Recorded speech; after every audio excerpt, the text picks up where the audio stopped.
Welcome to the MDN website review tutorial, and in this video we're going to look at the MDN Web Docs website, developer.mozilla.org, and this is a website written and developed by and published by Mozilla.org. Mozilla.org are the company responsible for the Firefox. Okay, they also have an option to subscribe for the latest news and updates. If you can learn the best of web development and get the latest and greatest from MDN delivered straight to your inbox. Type in your email and say sign up now, and you'll get new newsletters published, sent to your email box, which is quite useful to get a regular trickle of information to increase your knowledge and understanding of web development and web technologies. So if we go further down on the main page on MDN, we can see there's a blog called hacks.mozilla.org, and this is basically a blog of all of their news articles that they're publishing, and they're all to do with the latest versions of the Firefox browser and features and latest developments in web development technology. So they're very good for using. So let's try and have a look at this one. High performance web audio with audio worklet in Firefox. Earlier this week, the audio worklets had landed in release of Firefox 76. We're ready to start bridging the gap between web audio and native. Developers can now leverage audio worklet to write arbitrary audio processing code. The exciting new functionality raises the bar for emerging web experiences like 3D and VR. Let's go into this article if we can.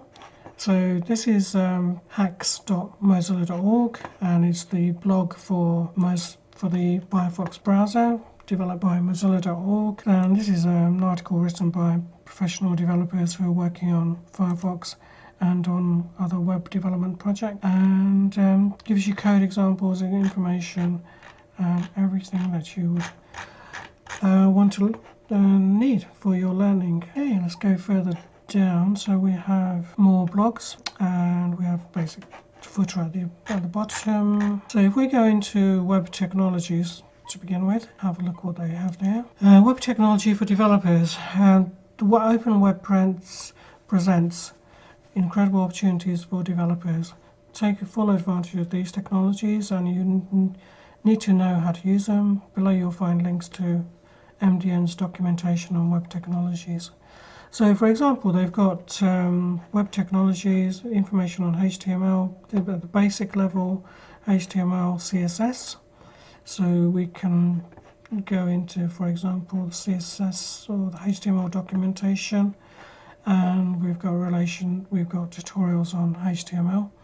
HTML is the most basic building block of the web. It defines meaning and structure for web content. Other technologies besides HTML are used to describe a web page's appearance. Hypertext refers to links that connect web pages to one another, either within a single website or between websites. Links are fundamental aspects of the web. By uploading the content to the internet, pages and creating linking to pages created by other people. HTML uses markup for annotation, text, images and other content for display in a web browser. For example, you've got the head tag, you've got the title tag, body tag, header tag, footer, article, section, paragraph, div, span, image, aside, audio, canvas, data list, details, embed, nav, output, progress, video, UL, OL, and LI, and many others. So we've got the basics here, and we've got to do with sections on scripting. So this is to do with JavaScript and web APIs. Also got sections on graphics to do with scalable vector graphics, and we've got more information about WebGL, which is a graphics language, drawing graphics on web pages. Also we've got MathML, which is to do mathematical descriptions on web pages. So let's go into the CSS one for a start. So we've got various sections on CSS here. We've got CSS introduction, CSS tutorial, CSS reference, and if we go back, so on this side we have documentation by type. So we have web developer guides, tutorials for web developers, and we have other typical topics: developing web applications, accessibility, and security. So let's have a look at the web developer guide. In here we've got breakdown of what web development skills in terms of HTML learning, CSS learning, audio video libraries, audio and video manipulation, progressive web apps, optimization, parsing and serializing XML, the web open font format standard. My internet connection's a bit slow today for some reason. So, okay, that was web technologies, learning web development. Let's have a look at this section. So again, welcome to the MDM learning area. This set of articles aims to provide complete beginners to web development with all the information they need to start coding websites. The aim of this web area of MDN is not to take you from beginner to expert, to take you from beginner to beginner comfortable, and from there you should start be able to make your way further forward. If you're a complete beginner, web development can be challenging, and we will hold your hand and provide you enough details to make you feel comfortable. So we're starting with complete beginner start here: HTML, CSS, JavaScript, 3 main core web technologies that everyone needs to learn when they're a beginner. Go back and developer tools. Let's have a look at developer tools. So in this section we've got Firefox web developer tools. Firefox developer tools is a set of web developer tools built into Firefox. You can use them to examine, edit, debug HTML, CSS and JavaScript. So that means that you don't need to buy other tools or install other tools for doing HTML, CSS and JavaScript. Firefox provides you with built-in interactive development environment tools built into Firefox to develop and debug your HTML, CSS and JavaScript code. This section contains a detail section. This contains detailed guides on all the tools as well as how to debug for Firefox for Android. So we have the tools listed on the left hand side. We have the page inspector, the web console, the JavaScript debugger, the network monitor for monitoring your network connection between your client and your server, so your browser and your website. You can monitor what data is being sent between the two, so you can connect that to what's happening in your CSS and your HTML and JavaScript. And if you're having problems in any of those areas, you can debug it. You can monitor your network format, and then monitor your network communications. You can monitor your JavaScript. You can develop a web console, which is for in your browser. You've got a web development console, which you get to by you can launch by doing Control-Shift-I. So if I do Control-Shift-I, you'll see at the bottom we can magically have the web developer console appearing. And in this web developer console, we've got our HTML source code that we're looking at. Up here is your web page, and down here is your code view shown in your web developer console.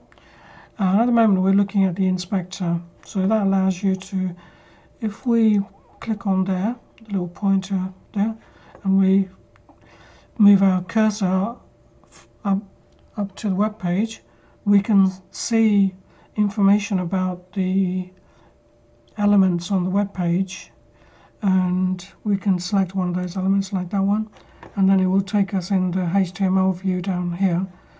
It will take you to the exact point in your source code HTML where that element is being referenced. We can also enlarge the view here, so you can enlarge the HTML view.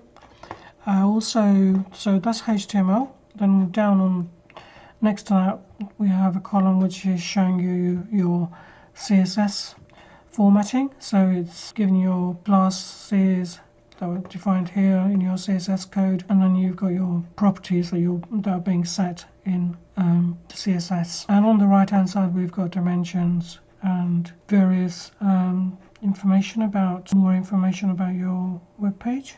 So this is layout information.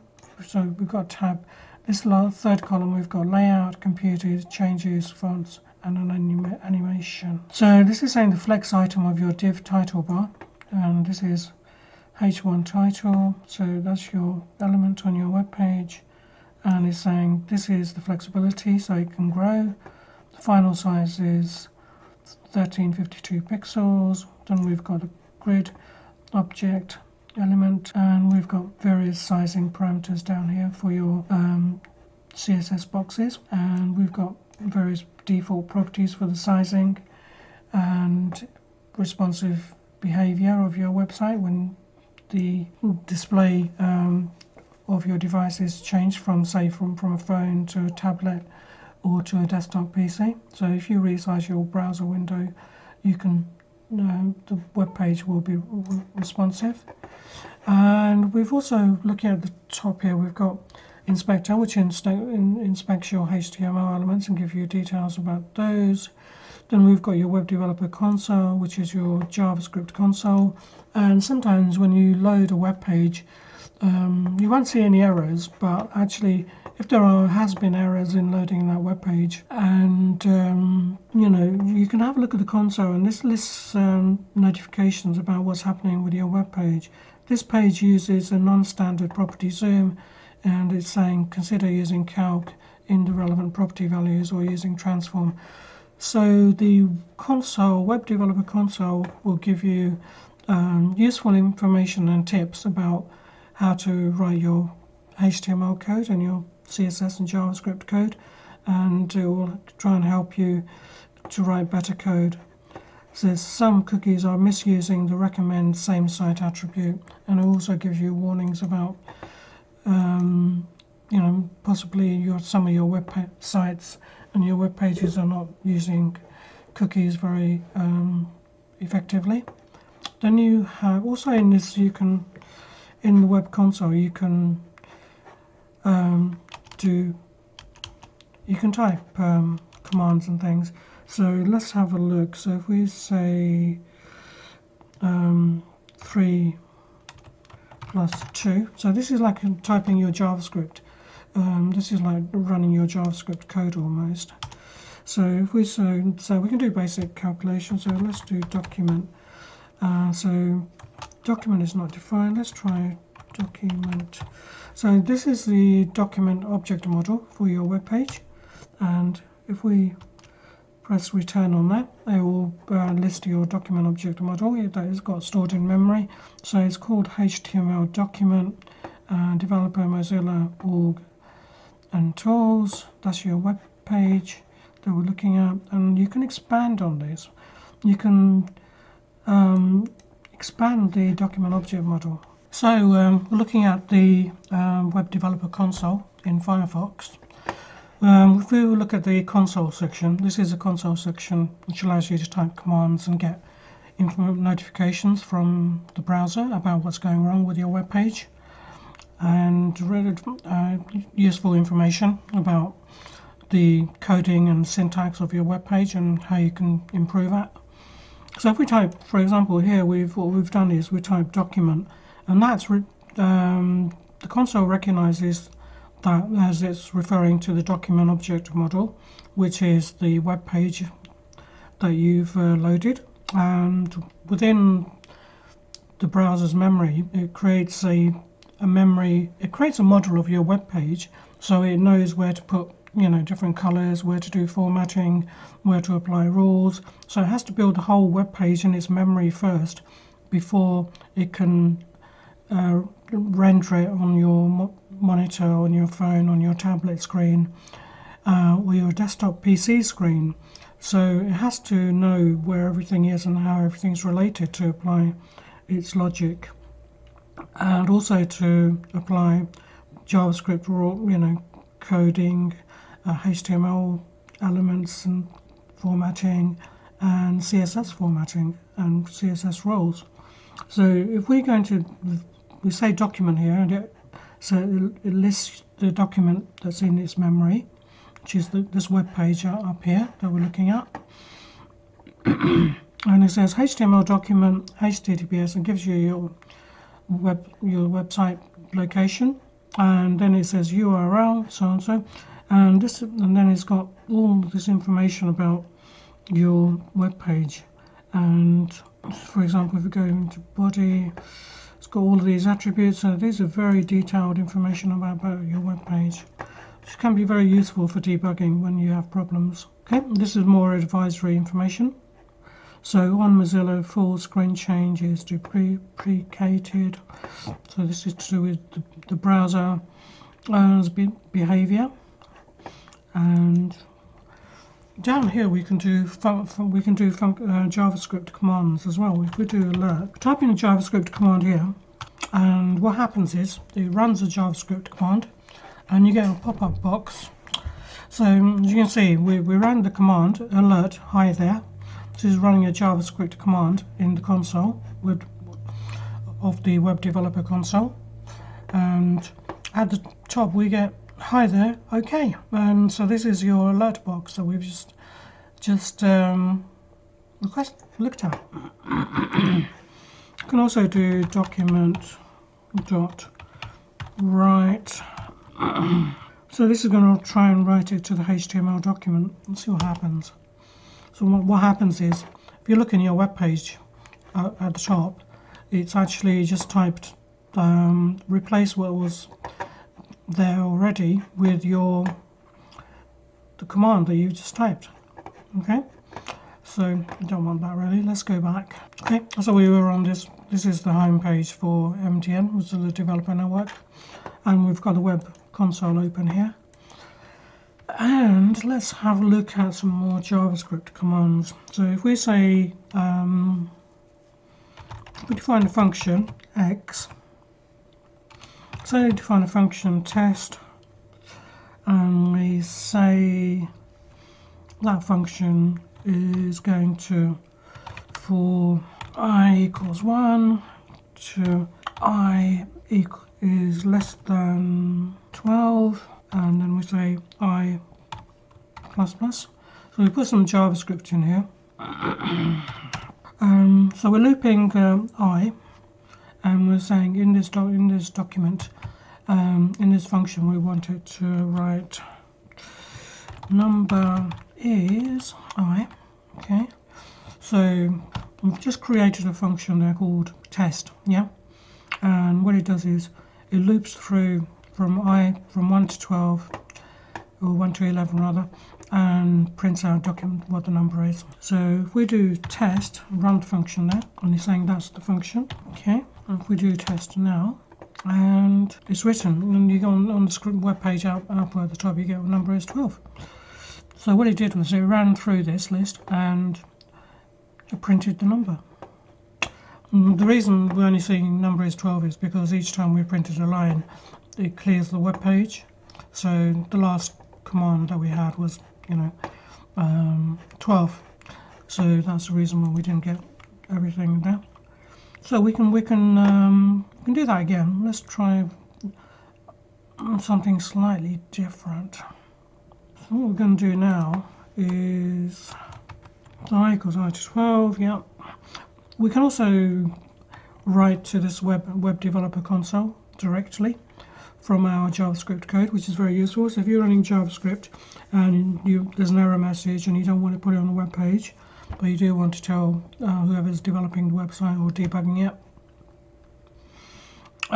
you can write it to the developer console. And let's do that. So what we're going to do here is we're going to say console.log, and put in here is number is colon plus I. So we've done the same function as before, but what we're doing now is we're writing to the console.log, which is this bit here. So now it's going to write your message to the console. So it's going to write this message out to the console. So let's have a look at that. So we've created a function there. Okay, doing now. So what we're doing is we're trying to define that function again, but you can't do that. So what if we create a new function? We say test1 for I equals 1 to 12, do console.log, and if I equals 12, just checking this code, make sure everything's right. Okay, so test1 is not defined, so we write a new function, so test1 brackets, and we put our code in there, so we have 4 brackets, I equals 1, while I is less than or equal to 12, and increment I at the end of each run, and then we say what we wanted to do is we wanted to do a document, we just wanted to root console.log, so your number is and I, so that should do it. So I is from 1 to 12, print, do console.log. Let's see if that works. So let's have a look. So we got test1. Okay, so it's accepted it this time. It just gives you some details about the function. Now if we do test1 brackets to call the function, we get our output, which is brilliant. Our number is 1, 2, 3, or up to 12, just as we've written our function. So that's superb. So that's the console, very useful. You can write your own JavaScript, and you can also do jQuery commands, and you can do lots of debugging here at this level. If we go to the debugger, this one gives you a list of all of the external references that your web page is using. For example, you know, this. If we go back to our web page that we had before, there we go. So, web technology for developers. Okay, we're on this web page now. Web technology for developers page.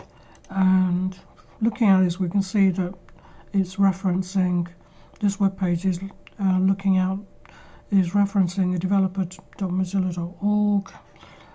It's looking at in US docs, stat-build.js. It's also using libraries from speedcurve.com, and it's also using libraries from Google Analytics. So you can see what calls your external references your web page is making. So this is using various JavaScript functions from the static build JavaScript library, and that's located in developer.mozilla.org. SpeedCurve is just JavaScript library there,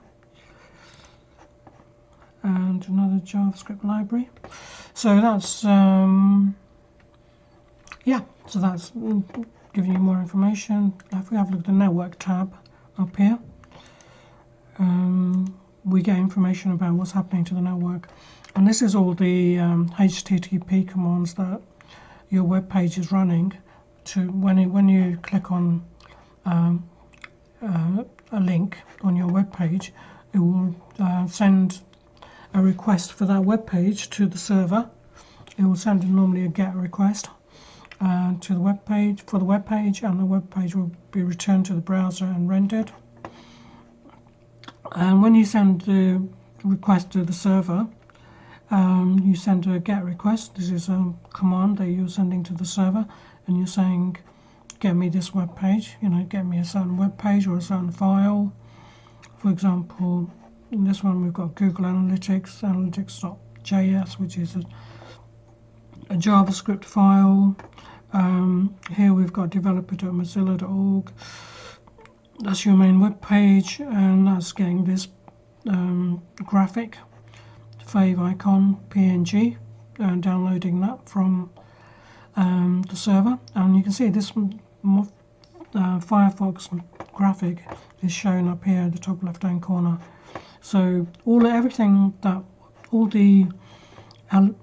web pages and pictures and JavaScript files and HTML files that your web page is downloading from the server and from your main website, developer.org, but also from other websites like Google and any other, like speedcurve.com, any other websites that you're using.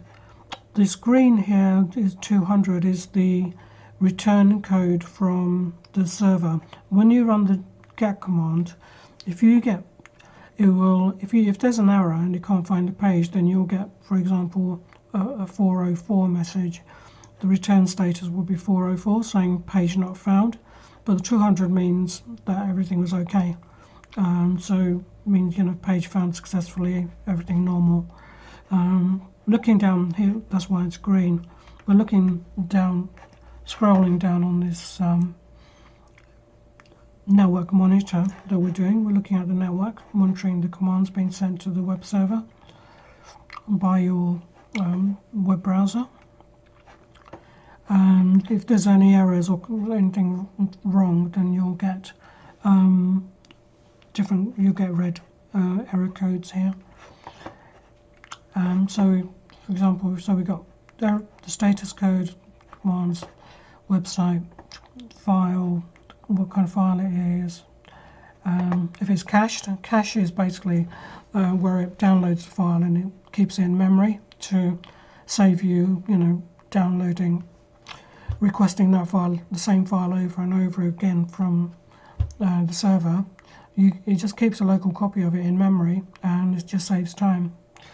And also down here you've got performance information, timing information about how long it took to get that file from the web server and how long it took to download it. And also you've got information about the size of it as well, which is very useful. So if you have a picture or a web page which is very big in size, takes up a lot, it's a large file size, it can take quite a long time for you to download it into your web browser, and it will may slow down your viewing experience. So this one is 17 kilobytes. That's the transfer rate. This is the size of the file that was transferred in total, 58 kilobytes, and it took 493 milliseconds to download that. You see most of these down here are very quick anyway. This one took 9 milliseconds, which was a CSS file that was 3 kilobytes. So these files here cached, it says. What that means is it's just stored locally in memory, so it didn't need to go and download that file again because it was already had a local copy of it. So that's why the time for downloading it is 0 milliseconds, because it didn't download it. If we have a look at it up here, we've also got Style Editor, which allows you to examine your CSS code and your CSS rules. And these are lovely highlighting for your CSS commands. If we do Control+, we can increase the size of that, make it more readable. So this class here, .logo, saying display block, grid area, width, height. So these are all elements on your CSS formatting rules applied to your web page. Then you've got Performance tab, so you can record your web page performance from for a certain time period and analyze which parts, do some more in-depth performance analysis. You can look at your memory. This is looking at your memory and analyze your memory usage. Storage is if you're doing using web storage, which is storage on your client.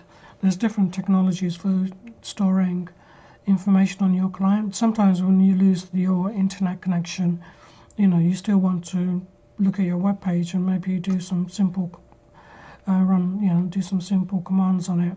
And if your if your internet connection is not there, by storing some more information about your web page and different data in different records on your local web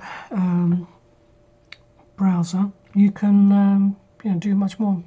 This is especially important with phones. A lot of the time, you may, if you haven't got mobile data and you downloaded a web page or a web app, and you want to have a look at some information. For example, you might have downloaded a Wikipedia page, web app, and you want to browse some information, and the Wikipedia web app on your mobile phone will keep local copies of lots of the web pages and information that you downloaded, and you can browse that and read it offline without connecting to the internet. And this is where the web storage technologies come in.